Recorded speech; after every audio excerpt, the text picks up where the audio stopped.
We can move on to the offensive line position. Starting off with the tackles, just as exciting. I'm probably going to put this all in one video, all of the offensive linemen, because they are going to be a little bit shorter because the takes aren't going to be as hot and as in your face about it. So if you want that and you clicked on this video, quarterbacks, we yelled at each other for the first 35 minutes, or I got interrogated pretty much for the first 35 minutes, and I yelled back at him because I was tired of it.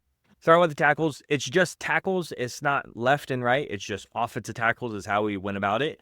Do you have any honorable mentions for your favorite positions?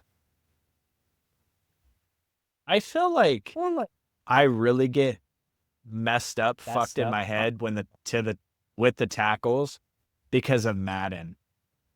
Like, and I know that's going to sound terrible, but no, it definitely, I get it.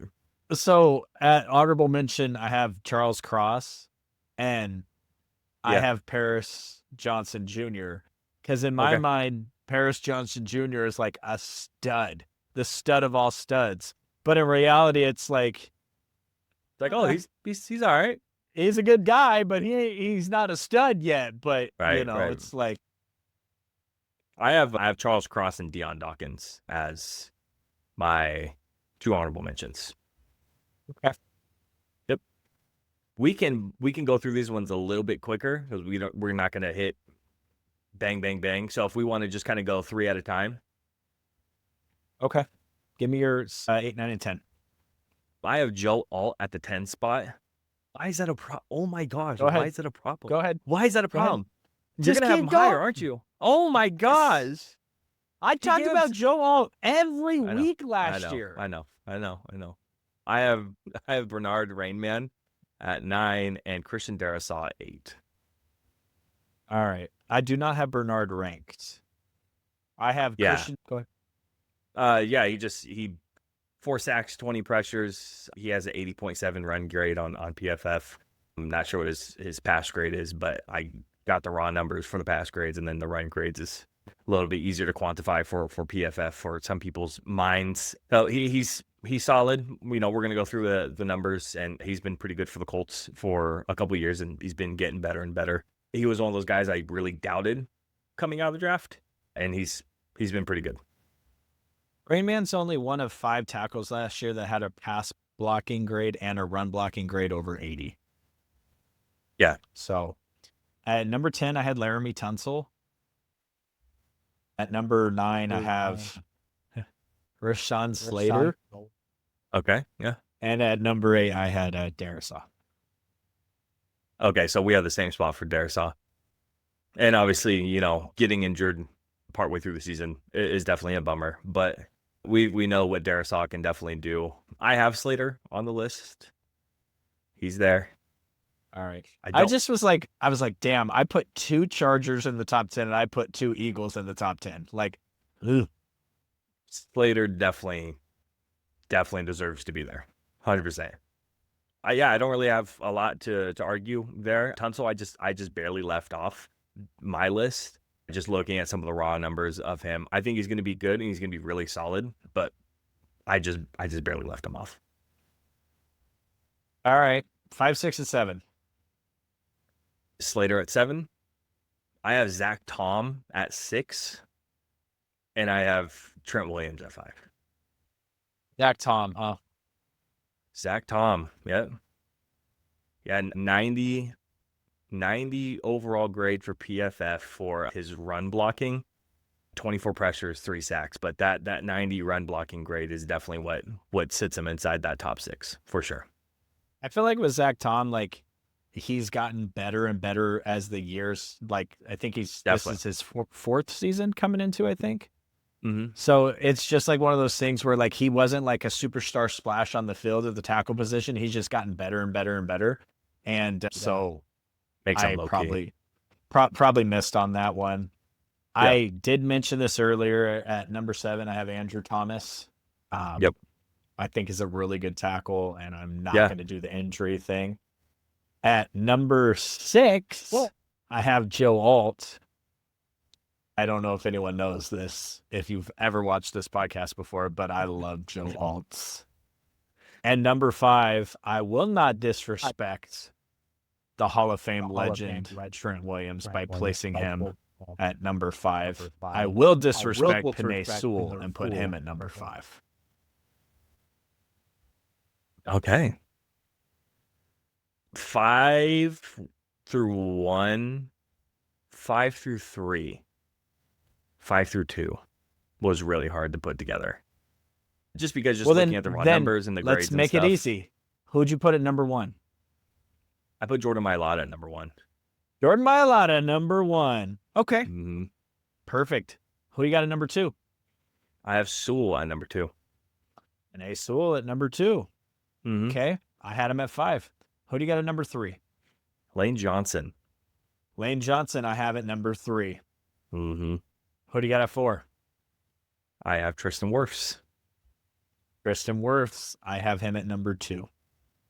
Okay. Which means the only available spot I have left is number 4, and that's going to be Big Daddy Trent Williams. The Silverback. Okay. I'm not sure if I'm allowed to call him that or not. The jury's still out. That's why I just said the first part.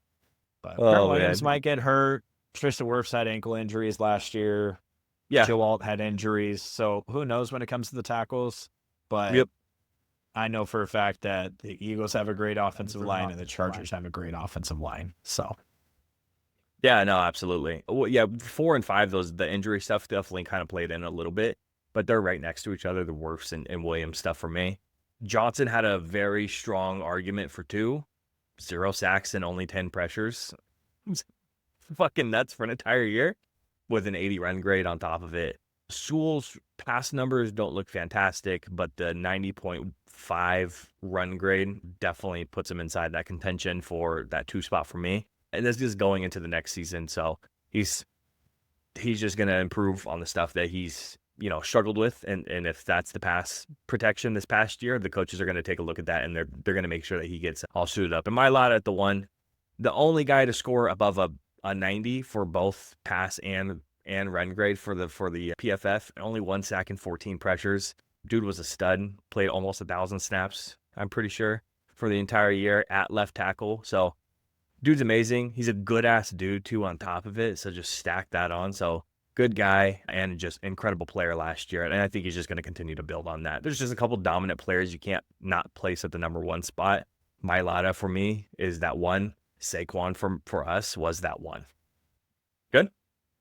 Pretty easy to point out the top 10 tackles in the NFL because not every team even has one good tackle. So when you get elite level tackle play is so easy to spot on a football field. It's like one of the things because the rest of the offensive line play is generally so bad that when you see an elite guy, you know him right away.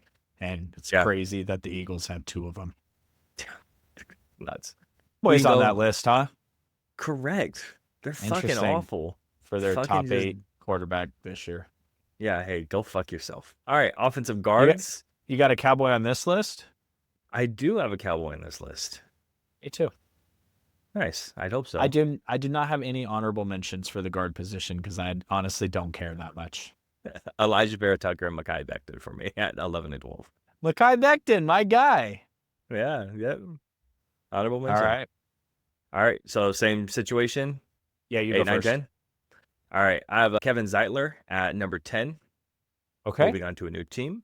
Kevin Dotson, Rams, guard, your favorite? Yep. I do have both those players ranked. And Trey Smith at number 8. Number 8. Okay. Number 10. You're probably going to hate this, but I got Quentin Nelson of the Indianapolis Colts. Okay. Number 9. I got Landon Dickerson. Okay. I think he's good. He was really good last year. Mm-hmm. But I already gave the Eagles enough love on the tackle thing, so he can stay at number 8. And he can stay at number 9. At number 8, I got Kevin Dotson. Okay, cool. So we're far off for 2 of those guys. We're far off. I do have Nelson and Dickerson on the list. We're just kind of far apart on there. And obviously Dotson we already mentioned. Okay, 5, 6, and 7. 7 is a guy who's going to build off of his rookie season. Was one of the better ranked rookie guards, and just guards in the league. And that's Mr. Pooney himself. Yeah, Dominic Pooney at 7. Obviously, like I said, he building off of his performances from last year. He's going to get even better. He's going to clean up some of these pressures on here. 35 pressures is a lot for a guard, but he's going to clean that up. And number 6 is Mr. New Team, Joe Thuney. And my number 5 is a Mr. Landon Dickerson, we've already brought up, who, once again, another guy I just think he's going to keep improving on. If there's one thing that the Eagles do well, those goddamn offensive linemen, holy fuck. They're so good. And the backups to them, and yeah, Jesus. So at 7, I got Trey Smith. So we're not that far off there. At number 6, I got Pooney. Yep.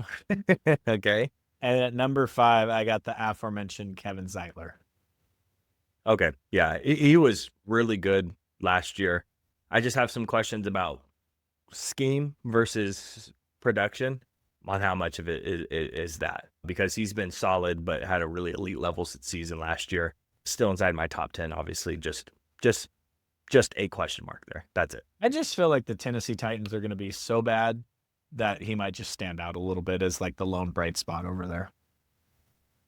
It's like, how much is he going to have to help him? Mr. J.C. Latham over there on the right-hand side, too, is like some of my questions. Old J.C., I know you loved him. No, yeah. Almost as much as I love our left tackle. Top 4? Top 4. I have Quentin Nelson, top 4. 3 sacks, 20 pressures, 81.7 run grade. Yeah, he's been great. As much as I love him. The thing with Quentin Nelson, I'm just going to, like, he was good in 2020, and then he was not good. And then in 2024, he was great again. Yes. So correct. He could be great again this year, or he could just be like 2021, 2022. Quentin Nelson, the quarterback play is suspicious, et cetera, et cetera. Again, yeah, sure. I still put him in my top 10, so I expect a good season for him, but it's just a little bit more of a question mark. I couldn't have him top 4. Sure. I wanted to put him at number 2, but I couldn't. And that's Tyler Smith at the 3rd spot. Like I said, I wanted to put him up there at that number 2 spot, but just I couldn't do it after looking at the numbers. And yeah, then at the number 2 spot, I have Quinn Miners for the Denver Broncos. I couldn't put him above 1 sack and 12 pressures and an 87.7 run grade. That's fucking nuts. I couldn't really justify putting him over that. And then Chris Lindstrom from the Atlanta Falcons is at the number 1 spot. All pro talent, one sack, 22 pressures, 94.6 run grade, highest in the league. So number 1 ranked guard by PFF standards as well. So couldn't put him Tyler Smith above either one of those guys as much as I wanted to, because obviously it's the guy that I watch week in and week out, and I've seen him improve from the tackle spot to second team all pro at the left guard spot. My question is he going to play the guard spot all year? I don't know if he will. He might get moved into the tackle spot. So, very big possibility. It's interesting that you should mention that. At number 4, I have Tyler Smith. Mm-hmm. At number 3, I got Quinn. At number 1, I got Chris Lindstrom. So at number 2, I have a guy in my top 4 that you did not have in top 4. And I think you're hating on this guy for the wrong reasons. But at number 2, I have Joe Thuney. Because they moved his ass to tackle last year and he was not any good. That's not his fault. These are guard rankings. Okay? Yeah, absolutely. As a guard, he's as legit as they come. So I'm not going to hold the move to tackle against him, and I think he's going to be very, very good next year. Absolutely. Well, I mean, I still have him at 6. I mean, he's still there, just not 2, obviously. He's just unranked in the top 5 rankings, I guess. Oh my gosh. All right, let's move on to the last of the offensive line spots, and that's the center spot. Favorite honorable mentions, I have Tyler Biadasz and Ryan Kelly at my 11 and 12 spots. I too have a Biadasz. Okay. And a Cooper Beebe. As an honorable mention? Nice. Did you rank them? I did rank him. Here's the thing. This dude was dog shit like the first 6 or 7 weeks of the season, and then he was just good center. You know what I mean? Yep. So I mean, he played guard. He played guard in college, and making the move to center was hard. So I think getting an entire offseason to make that move, I think he's going to be inside that top 10. I'm with you. I got him right there at 11. Yeah. I mean, that being said, I'll just say my 10, 9, and 8. Lloyd Cushenberry at 10. He didn't really get any playing time last year. Very few snaps just because he got hurt. It's going to be a little bit of a theme and weird stuff with the center spot. I have BB at 9. So I want him to be inside the top 9 because of the play that he delivered. 3 sacks, 18 pressures, and a little bit of lower run grade, 66.1, but he was a lot better at the tail end of the season. And then Joe Tippmann from the New York Jets at the number 8 spot. So I think he could be super talented. He's developed pretty well. So I think just taking that next step. I think the Jets offensive line can actually be half decent. Elijah Vera Tucker, Tippmann, Olufashanu, and then they just drafted that one kid. I forgot how you say his name, but they drafted that one dude who blew up over the combine. So, yeah. I feel like I said I wasn't going to do injuries, but I did factor them in a little bit here. So at number 10, you're probably going to hate this. I have Drew Dahlman.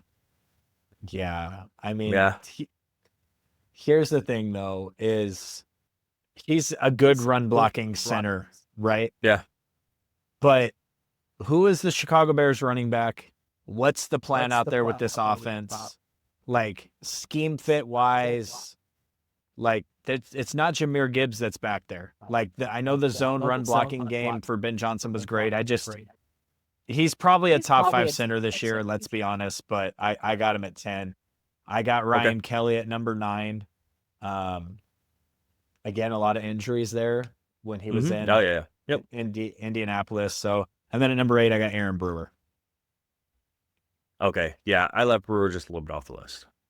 Talking about the faith of the Philadelphia Eagles and developing offensive linemen, I have Cam Jurgens at 7. Okay. I have Elton Jenkins at 6 because he is moving to the center position this year. Played guard last year and moving to the center spot first time in his career. He's been productive and he's been good. He at the guard spot, a sack and 17 pressures. It's going to be a little bit of adjustment for him, but he's a talented player that I think he can make the switch and be inside that top 6 conversation. And at the number 5 spot, I have Eric McCoy, who was on pace to be the best center in the league before he got injured. So pretty early on, got injured too. I think maybe 200 plus snaps-ish. And he got injured, but he was on pace to be the best center in the league. All right. I don't hate it. 7, I got Connor McGovern. Okay. Yeah. Did you rank him? Did I miss that? I did not. Okay.